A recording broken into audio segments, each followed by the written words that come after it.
Headline हमारी T अफ़सोसनाक ख़बर के ॾियूं। चकवासी सहाफ़ी परवेज़ सेठार जो भाइटियो कराची में वहशी जाबदार हथां घुटा ॾेई क़त्ल कयो वियो आहे। सहाफ़ी परवेज़ सेठार जे गुलन जहिड़ो मासूम भाणे जो शाकिर पुट अब्दुल रशीद खे वहशी जाबदार क़त्ल करे फ़रार थी विया आहिनि। नीगर जे वारसनि आला अख़्तियारनि खां घुर कई आहे त वाक़े जो नोटिस वठी क़त्ल में मुलविस जाबदारनि खे गिरफ़्तार करे इंसाफ़ कयो वञे। इंतहाई अफ़सोसनाक ख़बर के ॾियूं पिया। चकवासी परवेज़ सेठार जो भाणे जो कराची में वहशी जाबदार हथां घुटा ॾेई क़त्ल कयो वियो आहे।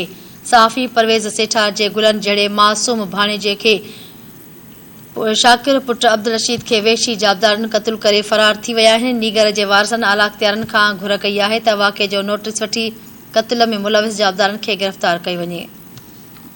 आगाह कयूं पिया। चकवासी सहाफ़ी परवेज़ सेठार जो भाणे जो कराची में वहशी जाबदारनि हथां घुटा ॾेई क़त्ल कयो वियो आहे। इंतहाई अफ़सोसनाक ख़बर के ॾियूं पिया। सहाफ़ी परवेज़ सेठार जे गुलन जहिड़े मासूम भाणे जे शाकिर पुट अब्दुल रशीद खे वहशी जाबदारनि घुटा ॾेई क़त्ल करे फ़रार थी विया आहिनि। नीगर जे वारसनि आला अख़्तियारनि खां घुर कई आहे त वाक़े जो नोटिस वठी क़त्ल में मुलविस जाबदारनि खे गिरफ़्तार करे इंसाफ़ कयो वञे। इंतहाई अफ़सोसनाक ख़बर के ॾियूं पिया। चकवासी सहाफ़ी परवेज़ सेठार जो भाणे जो कराची में वहशी जाबदारनि हथां घुटा ॾेई क़त्ल कयो वियो आहे।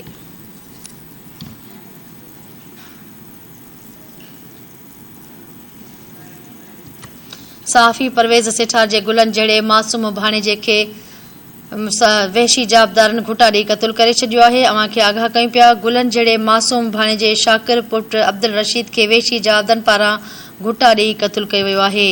नीगर जे वारसनि आला अख़्तियारनि खां घुर कई आहे त वाक़े जो नोटिस वठी क़त्ल में मुलविस जाबदारनि खे गिरफ़्तार करे इंसाफ़ कयो वञे। आगाह कयूं पिया। चकवासी सहाफ़ी परवेज़ सेठार जो भाणे जो कराची में वहशी जाबदारनि हथां घुटा ॾेई क़त्ल कयो वियो आहे।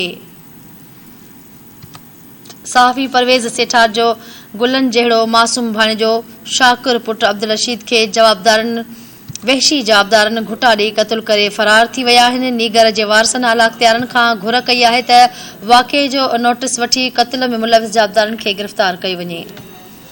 इन हवाले सां धरती टीवी न्यूज़ जो रिपोर्टर गोगीराम लाइन ते मौजूद आहे। जी गोगीराम, ॿिया कहिड़ा तफ़सील आहिनि? जी गोगीराम, कहिड़ा तफ़सील आहिनि? बिल्कुल लखी गुलाम शाह कराची मारवी गोठ में चकवासी मुकामी सहाफ़ी परवेज़ सेठार जो गुलन जहिड़ो मासूम भाणे जो शाकिर पुट अब्दुल रशीद सेठार के वहशी जवाबदार गोलियों हणी ऐं बाद में गलो कपे क़त्ल करे छॾियो आहे। लाश मिलण ते घर में कोहराम मची वियो आहे। कोराई बिरादरी सां तालुक रखंदड़ जवाबदार गिरफ़्तार थियो आहे।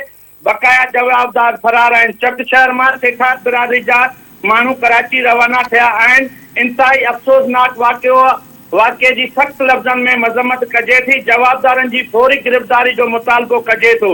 मासूम जे कातिलनि खे सरियाम गोलियूं हयूं वञनि जीअं हिननि मासूमनि खे बेदर्दी सां मारियो आहे। सिंध हुकूमत खां मुतालबो आहे त मासूम जे वारसनि सां इंसाफ़ करे। चक शहरी सिविल सोसाइटी जो मुतालबो। जी ठीकु आहे गोगीराम, मेरी महिरबानी तफ़सीलनि जे लाइ।